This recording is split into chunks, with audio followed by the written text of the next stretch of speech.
تسليما.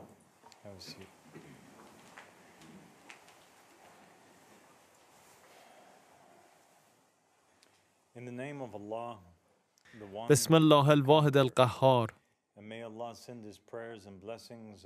اللهم صل علی محمد و آل محمد الائمه و المهدیین و سلم تسلیما. و خداوند متعال در قرآن می‌فرماید و یاد کن ای محمد هنگامی را که از پیامبران عهد گرفتیم و از تو و از نوح و ابراهیم و موسی و عیسی پسر مریم و از همه آنان عهدی استوار گرفتیم. و بنابراین در اینجا در قرآن می‌بینیم که خداوند به طور خاص ذکر کرده است که با نوح، ابراهیم، موسی، عیسی و محمد آن 5 پیامبر عهد بست و اون همچنین عهد نخستینی را با آدم بست، اما آدم آن را شکست. در قرآن آمده و به یقین پیش از این با آدم پیمان بستیم ولی آن را فراموش کرد و برای او عزمی استوار نیافتیم. پس در مجموع عهدهایی که بین انسان و خدا بسته شد 6 عدد بود و هر 6 عهد شکسته شدند. عهد محمدی توسط امت مسلمان که خاندان حضرت محمد که درود خدا بر او و خاندانش باد را زندانی کرده و به قتل رساندند و در عوض با ظالمان و فرمانروایان دروغینی که از سوی خداوند منسوب نشده اند بیعت کردند شکسته شد. مکتوب است و از پیش خبر داده شده که در زمانی که اسلام از میان رفته و قرآن بالا برده شده و مساجد از هدایت خالی می باشند، در زمانی که راستگو را تکذیب می کنند و دروغگو را باور می کنند، مهدی ظهور می کند. و مهدی ظهور کرده است تا مردم را به عهد نهایی با خدا دعوت کند. و قرآن فرمود و ما تا رسولی را بر نینگیزیم به عذاب نمی پردازیم. و من آن رسول هستم. من فرستاده ای برای مسلمانان از سوی امام مهدی هستم و از سوی امام احمد الحسن یمانی درود خدا بر او باد. من فرستاده‌ای برای مسیحیان از سوی عیسی ابن مریم هستم. من فرستاده‌ای برای یهودیان از سوی ایلیا هستم. من شما را به 7مین و آخرین عهد بین خدا و بشر دعوت می کنم. پذیرفتن این عهد تنها چیزی است که شما را از عذابی که در شرف نازل شدن بر بشر است نجات خواهد داد.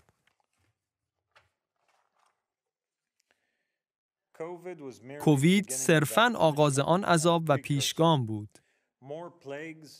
بلاها و بیماری‌های بیشتری کشف و بر شما روانه می‌شوند. ویروس هایی که هزاران سال منجمد و خفته بودند بار دیگر زنده خواهند شد. بیماری های عجیب و غریبی که قبلا دیده نشده بودند توسط ستاره های دنباله‌دار و شهاب سنگ ها به زمین سقوط خواهند کرد. بیماری هایی که بدتر از طاعون سیاه هستند جهان را فرا خواهند گرفت. جنگ ها تمام کره زمین را در بر خواهند گرفت تا زمانی که هیچ مرد، زن یا کودکی احساس امنیت نکند. صدای جت هایی که در آسمان به پرواز در می آیند، بمب هایی که روی زمین و دریا منفجر می شوند و زاری انسان ها ذهن انسان را آزار خواهند داد. زمین بر ضد انسان خواهد شد و اقیانوس ها و دریاهای آن به دنبال ضربه زدن به شهرهای آنها خواهند بود و زمین هر بنای بلندی را با لرزش فرو خواهد ریخت و آسمان ها تاریک خواهند گشت و دود آن را فرا خواهد گرفت و سیاره به دنبال نابودی بشر خواهد بود، همانطوری که سیستم ایمنی بدن به دنبال نابودی عفونت است. قیمت‌ها افزایش می‌یابند و با ارزش‌ترین چیزهایی هستند که برای زنده ماندن به آن نیاز است، مانند نان و آب. همسایه ها را خواهند کشت و مردم از گرسنگی مردم را خواهند خورد. هرج و مرج فوران خواهد کرد و نابودی تمدن رخ خواهد داد. جانوران زمین بر ضد انسان خواهند شد و حشرات و جانوران آسمان ها و زمین انسان ها را تعقیب و شکار خواهند کرد، همان گونه که آنها را شکار کردند. حتی خورشید و ماه و ستارگان و اجرام آسمانی ساکنان زمین را نفرین خواهند کرد. و خود زمان در حال سرعت گرفتن است و سرعت بیشتری خواهد گرفت تا این زمانی که شر بسیار زیادی بر روی زمین وجود دارد به سرعت جلو رود.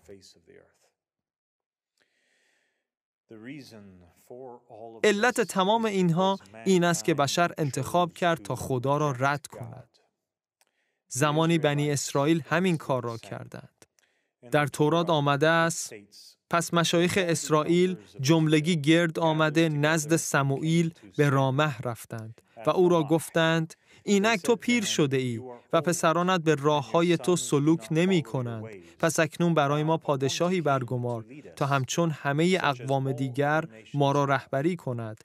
اما این امر در نظر سموئیل ناپسند آمد که گفتند: به ما پادشاهی بده تا ما را رهبری کند. و سموئیل نزد خداوند دعا کرد. خداوند به او گفت: به آواز قوم در هر آنچه به تو میگویند گوش فراده، زیرا آنان تو را رد نکرده‌اند، بلکه مرا رد کرده‌اند تا بر ایشان پادشاهی نکنم. آنان در همه اعمال خود از روزی که ایشان را از مصر بیرون آوردم تا به امروز پیوسته مرا ترک کرده، خدایان غیر را عبادت کرده‌اند و با تو نیز به همین گونه رفتار می کنند.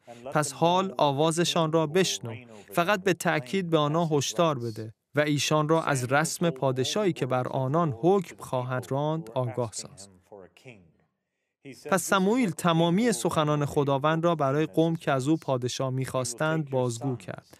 گفت: رسم پادشاهی که بر شما حکم خواهد راند این خواهد بود که پسرانتان را گرفته ایشان را به عرابه‌های خود خواهد گماشت و سواران خود خواهد ساخت و پیشاپیش عرابه‌های او خواهند دوید و برای خود سرداران هزارها و سرداران 50 برخواهد گماشت و برخی را برای شخم زدن زمینش و برداشت محصولش و برای ساختن جنگ افزارها و لوازم عرابه‌هایش تعیین خواهد کرد. دخترانتان را نیز برای عطرکشی و آشپزی و نانوایی خواهد گرفت و بهترین مزرعه‌ها و تاکستان‌ها و باغ‌های زیتون شما را گرفته به درباریان خود خواهد داد. 10 غله و تاکستان‌های شما را خواهد گرفت و به خواجه سرایان و درباریان خود خواهد بخشید. غلامان و کنیزان شما و بهترین مردان جوان و الاغ‌هایتان را برای کارهای خود به کار خواهد گرفت. 10 گله‌هایتان را خواهد گرفت و خودتان نیز غلامان او خواهید شد. در آن روز از دست پادشاه خود که برای خیشتن برگزیده اید فریاد برخواهید آورد، اما خداوند در آن روز شما را اجابت نخواهد کرد. اما قوم از شنیدن سخن سموئیل سر باز زدند و گفتند: نه، بلکه میباید بر ما پادشاهی باشد تا ما نیز همچون تمامی اقوام دیگر باشیم و پادشاه ما را رهبری کند و پیشاپیش ما بیرون رفته در جنگ‌های ما بجنگد. چون سموئیل تمامی سخنان قوم را شنید آنها را به گوش خداوند باز گفت. خداوند به سموئیل گفت: آواز ایشان را بشنو و پادشاهی بر ایشان منصوب نما. حضرت محمد درود خدا بر او و خاندانش فرمود: قدم بر جای پای یهودیان و مسیحیان خواهید گذاشت تا آنجا که اگر آنها به سوراخ مارمولک ها وارد شوند شما نیز همین کار را می کنید و این کار را انجام دادید. و اکنون پس از 1400 سال رنج تحت سلطه پادشاهان ظالم، پس از انکار خدا و پس از شکستن عهد با او، خداوند به شما این فرصت را می دهد که با او عهد جدیدی ببندید. این فرصت برای همه اهل زمین مهیا است. این عهد با یک شخص نیست، همانند آنچه که با آدم بست و نه عهدی با خانواده‌ای خاص، همانند آنچه که با خاندان نوح و خاندان ابراهیم بسته بود، بلکه عهدی است با روح‌های نیکوکار تمام ملت‌ها. عهدی که در آن روح‌های نیکوکار از تمام ملت‌های مختلف زمین می توانند گرد هم آیند تا قوم برگزیده خدا را در این عصر و دوران تشکیل دهند. مردمی که خدا را به عنوان پادشاه و رهبر خود برمیگزینند و خدایی که به نوبه خود آن مردم را شایسته می‌بیند تا آنها را به عنوان قوم خود برگزیند. قومی که خداوند آنها را برتر از همه مردم قرار خواهد داد و مردمی که زمین را به ارث خواهند برد مردمی که یک تن خواهند بود و برادر و خواهرشان را بیشتر از خودشان دوست خواهند داشت. قومی که قوانین و مقررات بشری را رد می کنند و قوانین و حکم خدا را برپا می دارند. و دعوت مهدی به عهدی جدید امر جدیدی نیست، زیرا در روایات اهل بیت آمده است که مهدی به امری جدید دعوت می کند و کتابی جدید و فقهی جدید می آورد که بر اعراب سنگین خواهد بود. این عهد جدید دین جدیدی نیست، زیرا ادامه دینی است که خداوند به آدم، نوح، ابراهیم، موسی، عیسی و محمد درود خدا بر همه آنها باد داده است. اما آن احیا و نوسازی دین متناسب با زمانه است که در آن زندگی می کنیم و بسیاری از فقه قدیم را نسخ و باطل و فقه جدید را اجرا می کند. ابی عبدالله درود خدا بر او باد فرمود: سخن خداوند، پس صبر کن همانطور که صاحبان عزم از فرستادگان صبر کردند، آنها نوح و ابراهیم و موسی و عیسی و محمد سلام بر همگی ایشان و تمام پیامبران خدا و رسولانش هستند. عرض کردم چگونه آنها اولوالعزم شدند؟ فرمود چون نوح مبعوث شد با کتاب و فقه، پس همه کسانی که بعد از نوح آمدند به کتاب نوح و فقه و سنت او کار کردند، تا اینکه ابراهیم با کتاب آمد و با عزم کتاب نوح را ترک کرد، نه از روی کفر. و هر پیامبری که بعد از ابراهیم آمد با فقه ابراهیم و سنت او و صحف او آمد،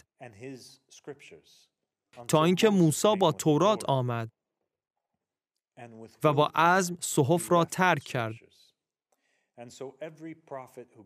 و بنابراین هر پیامبری که بعد از موسی آمد به وسیله تورات، فقه و سنت او آمد تا زمانی که مسیح با انجیل آمد و با عزم فقه موسی و سنت او را ترک کرد.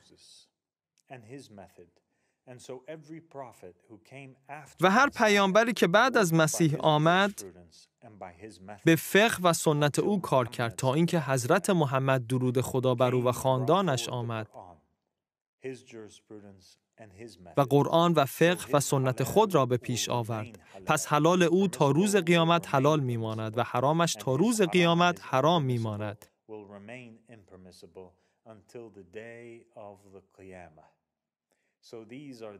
پس اینها صاحبان عزم از فرستادگان هستند. و این روز قیامت و روز قائم است و من عزم دارم که کتاب محمد و فقه محمد درود خدا بر او و خاندانش را که مردم در موردش آگاه هستند ترک کنم و من عزم دارم تا فقه و کتاب محمدی را احیا کنم، آنچه که مردم از آن بیخبرند و آنچه که مردم آن را رد کردند.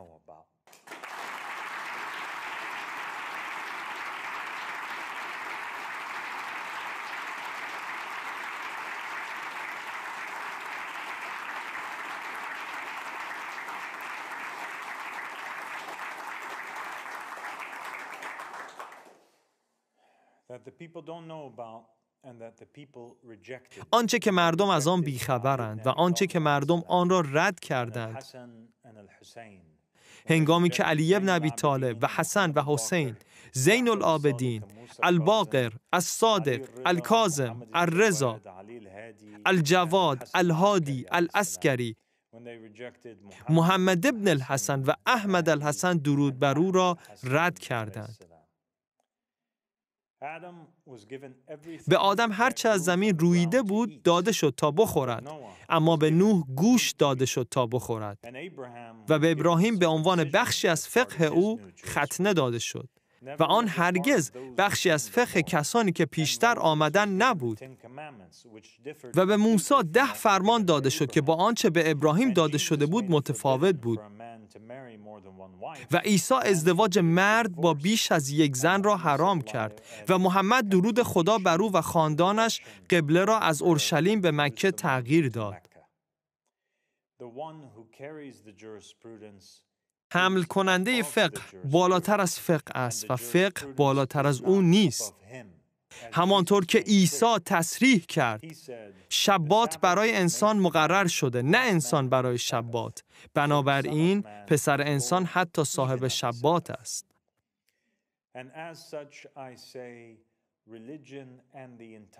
من میگویم دین و فقه برای انسان ساخته شده بود و نه انسان برای دین یا فقه.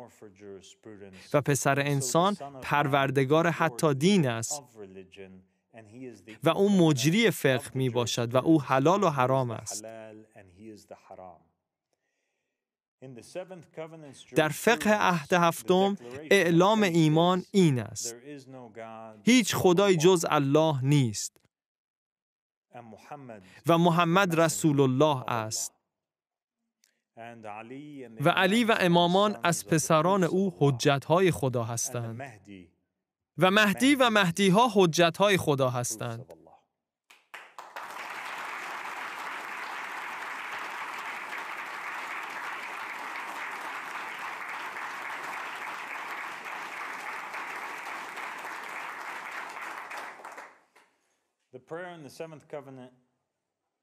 نماز در عهد هفتم تسلیم و سجده قلب و بدن در برابر پیشوای منصوب الهی در هر عصری است. و چون فرشتگان را فرمودیم بر آدم سجده کنید، پس بجز ابلیس که سر باز زد و کبر ورزید و از کافران شد، همه به سجده در افتادند. و سجده به معنای اطاعت است. این نماز حقیقی است. و به همین دلیل آل محمد فرمودند ما نماز هستیم. امام مهدی محمد ابن الحسن مانند نماز صبح است. کسی که در آخر شب تاریک درست قبل از سپیده دم می آید. هر که مطیع او باشد و با او بیعت کند و تسلیم او شود، نماز صبح را به جای آورده است. امام احمد الحسن درود بر او نماز ظهر است. یمانی آل محمد درود خدا بر او باد. هر که با او مخالفت کند از اهل آتش است. کسی که در نیمه روز روشن می آید و حکومت او از همه روشن‌تر است. هر کس مطیع او باشد و با او بیعت کند و تسلیم او شود، نماز ظهر را به جای آورده است. و من نماز عصر هستم و خداوند سبحانه و تعالی فرمود بر نمازهای واجب و به ویژه نماز میانه مواظبت کنید.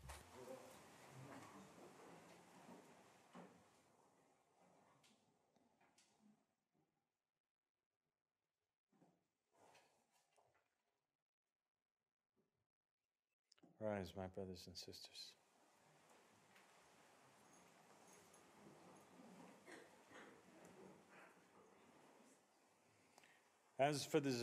در مورد زکات در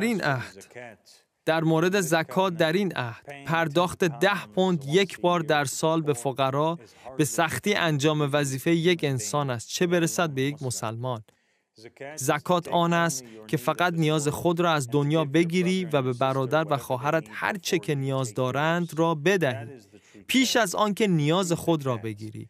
این صدقه راستین و زکات حقیقی است که مال بین همه تقسیم شود تا زمانی که فقیری نباشد که به او داده شود و حتی یک فقیر در این زمین نباشد، تا تغذیه و آموزش و مسکن همه انسانها تضمین گردد، همانطور که آن را برای خود و خانواده خود انجام می‌دهید. در مورد رمضان حقیقی، آن پرهیز از تمام لذت‌های جنسی و از همه میوه‌ها و گوشت‌ها در تمام طول ماه است و خوردن فقط یک وعده غذایی در روز که فقط از 2 چیز مانند نان و پنیر یا برنج و لوبیا تهیه شده باشد. و ماه رمضان هر سال در ماه دسامبر است. امروزه رمضان برای مسلمانان جز ماهی نیست که در آن مسلمانان تمام روز می‌خوابند و شب را بیدار می‌مانند و می‌خورند و می‌آشامند و سیگار می‌کشند. آن ماهی است که مسلمانان بیشترین خوراک را هدر می‌دهند و بیشترین تلویزیون را تماشا می‌کنند و ماهی است که در آن بیشترین گناه انجام می‌شود. و اما حج، آن نزد حاکم منصوب الهی است. آن خانه خداست که روح الله را در خود جای داده است. اگر بتوان روح الله را در معبد سلیمان یا در درختی که با موسی صحبت کرد یا کعبه الله قرار داد، پس انسان مخلوقی بزرگتر از این خانه‌های سنگی است. قلب انسان عرش عظیم‌تری است که روح الله بر آن بنشیند و آن خانه الله است. هفتمین عهدی که خدا شما را به سوی آن فرا می‌خواند عهدی است که خداوند با بشریت می‌بندد تا آنها او را یاری کنند تا از طریق شخصی که روح خود را در او دمیده است حکومت کند، همانطور که قبلا آن را در آدم دمید.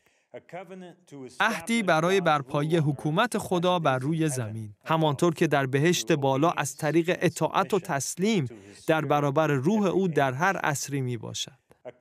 عهدی که به ما یادآوری می کند که از زمانی که خداوند روح خود را در آدم دمید، هرگز ما را ترک نکرد. روح او همیشه در بین ما روی زمین باقی ماند. آدم می میرد اما خدا زنده می ماند، زیرا روحش به شیس منتقل می شود. نوح می میرد اما خدا زنده می ماند، زیرا روح خدا که در نوح بود به سام منتقل شد.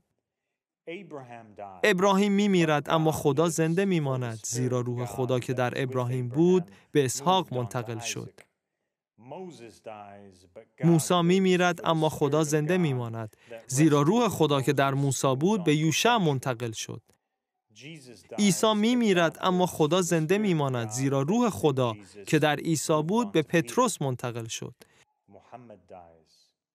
محمد می میرد اما خدا زنده می ماند، زیرا روح خدا که در محمد بود به علی منتقل شد.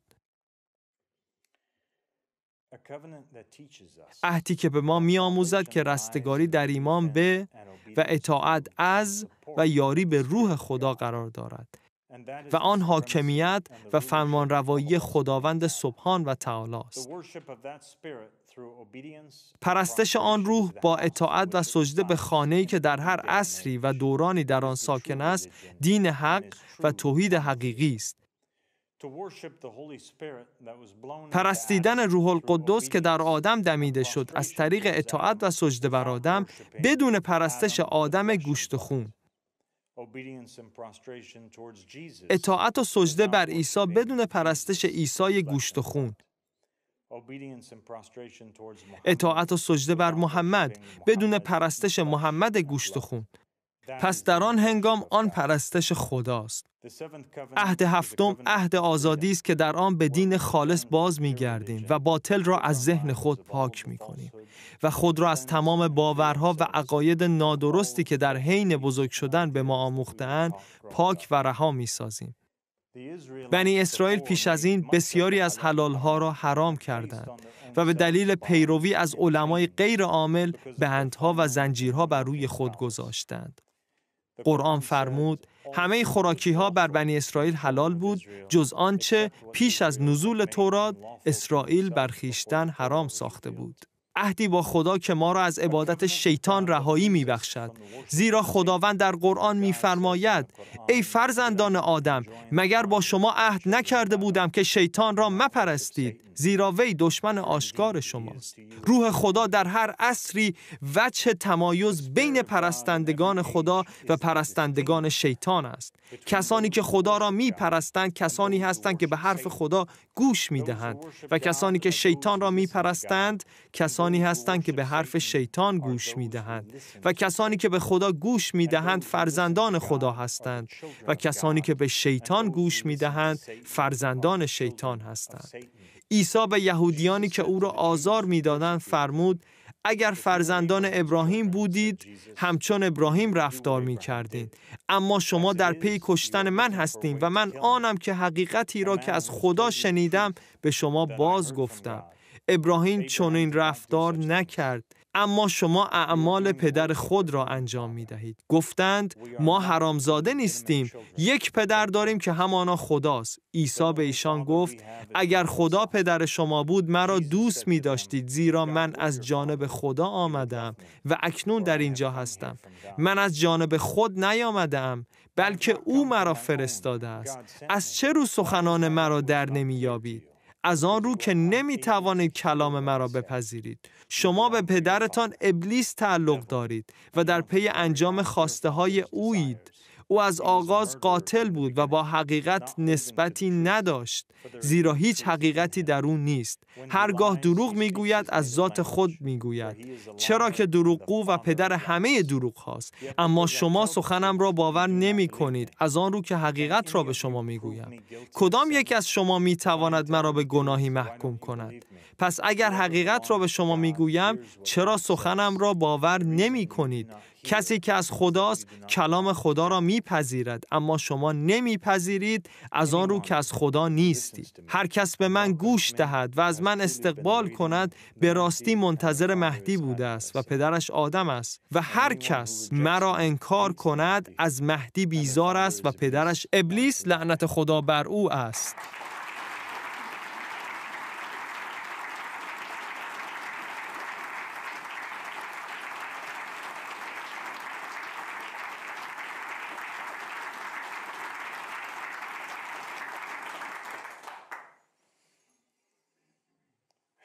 Every single hour that passes by, every hour of every day, هر ساعت از روز بیش از 700 کودک به دلیل فقر جان خود را از دست می‌دهند. سالانه 6.2 میلیون کودک زیر 15 سال به دلیل فقر جان خود را از دست می‌دهند. در این حال سالانه صدها میلیون تن غذا توسط صنایع غذایی، فروشگاه‌های مواد غذایی، رستوران‌ها و خرده فروشان مواد غذایی هدر می‌رود.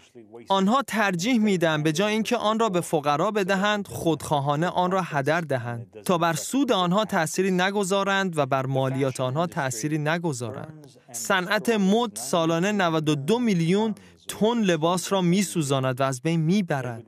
آنها ترجیح می‌دهند به جای اینکه آن را به فقرا بدهند، خودخواهانه آن را هدر دهند تا بر سود آنها تأثیری نگذارند و بر مالیات آنها تأثیری نگذارند. صدها میلیون نفر بیخانمان هستند و صدها هزار نفر هر ساله به دلیل بیخانمانی جان خود را از دست می‌دهند. با این حال طبق آمار رسمی 42 میلیون خانه در سراسر جهان خالی هستند. در حقیقت بیشتر از این است. چقدر بد است، چقدر شیطانی است. انسان‌هایی که در خیابان‌ها دراز می‌کشند و می‌میرند، کودکان می‌میرند، در سرما رنج می‌برند، در حالی که دولت‌ها مردم را در خیابان بیخانمان می‌گذارند و ثروتمندان خانه‌ها را جمع‌آوری می‌کنند در حالی که فقرا رنج می‌برند. آن خانه‌هایی که ثروتمندان دارند متعلق به آنها نیست. عیسی، محمد، موسی، بودا، کریشنا و همه پیامبران همین را می‌گفتند. خانه‌های خالی متعلق به بیخانمان هاست. این خواست خداست. کسانی که فراتر از نیازشان دارا هستند بدهکار کسانی هستند که نمی‌توانند نیازشان را برآورده کنند. بدی در ترک نماز نیست، بدی در ترک فقیر است. بدی یعنی نیایش با خدا در حالی که فقر وجود دارد. نماز مسکن دادن بیخانمان و سیر کردن گرسنگان است و نماز نجات جان هاست. این کل دین است.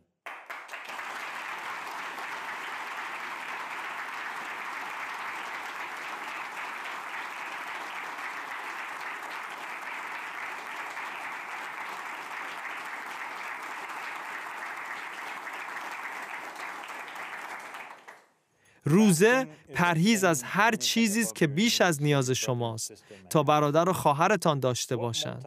خدا از چه مسجد چند میلیون دلاری راضی است در حالی که فقرا بدون گرمایش هستند؟ وای بر شما ای انسان‌ها، بزرگترین عذاب‌ها نزدیک می‌شود و بزرگترین عذاب‌ها فقیران هستند. آنها ثروتمندان را خواهند خورد و خانه‌هایشان را خواهند گرفت و آنها را تماماً خواهند بلعید به خاطر تمام زندگی‌های از دست رفته و تمام زندگی‌های تلف شده و تمام رنج‌های غیر ضروری که دیدند. تنها چیزی که جهان نیازمند آن است یک مرد منسوب شده از سوی خدا می باشد. کسی که روح او را داشته باشد. کسی که زمین را به صورت برابر و درست تقسیم کند تا رنج برای همه بشریت تسکین یابد.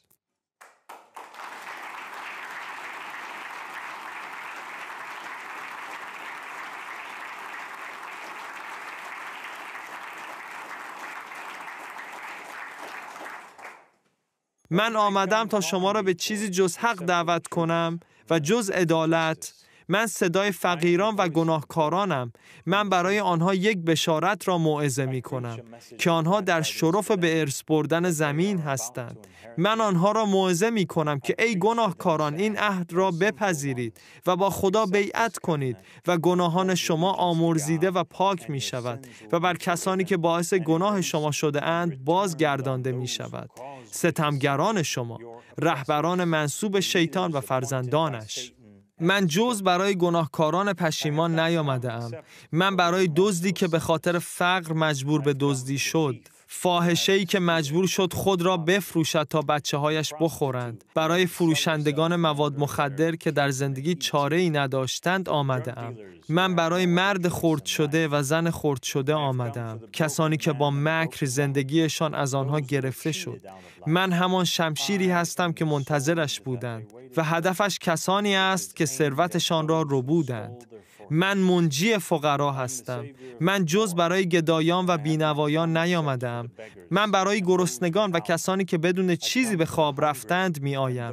من برای بیخانمانها و کسانی که در سرما مانده اند می آیم. من برای بیوه ها و یتیمان می آیم. من برای پناهندگان و مظلومان می آیم. من برای پریشان ها و کسانی که تقریباً امیدشان را از دست داده اند می آیم.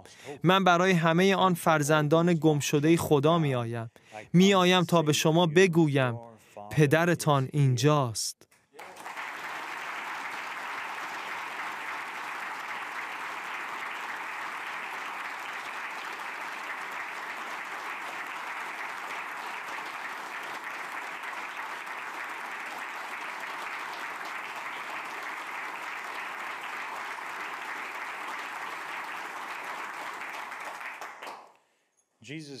عیسی فرمود گذشتن شتر از سوراخ سوزن آسان‌تر است از راهیابی شخص ثروتمند به پادشاهی خدا. و من به شما میگویم ورود به پادشاهی خدا برای همان مرد ثروتمند آسان‌تر از ورود او به دولت عدل الهی ما خواهد بود هنگامی که آن بر زمین برپا گردد. من از همه انسان‌های آزاده ناراضی از وضع جهان دعوت می‌کنم که دست در دست هم به ما بپیوندند و با این دعوت بیعت کنند و در حمایت از این حرکت عظیم هرچه در اختیار دارند به درگاه خداوند تا آخرین نفسشان تقدیم کنند. حضرت علی دستان خود را به هم زد و فرمود اگر امت مسلمان پس از رحلت پیامبر درود خدا بر او و خاندانش تا به الان از من پیروی می کردند و از من اطاعت می کردند از بالای سر و زیر پای خود می خوردم و تا روز قیامت فراوان داشتند. و من به شما برادران و خواهران عزیزم میگویم اگر از من پیروی کنید و از من اطاعت کنید شما را بزرگترین ملت‌ها و ثروتمندترین آنها و سعادتمندترین آنها خواهم کرد و برای اطعام فقرا بیرون خواهید رفت اما هیچ کس را نخواهید یافت و برای پوشاندن سرمازدگان بیرون خواهید رفت و هیچ کس را نخواهید یافت و بیرون خواهید رفت تا بی خانمانها را مسکن دهید و هیچ کس را نخواهید یافت.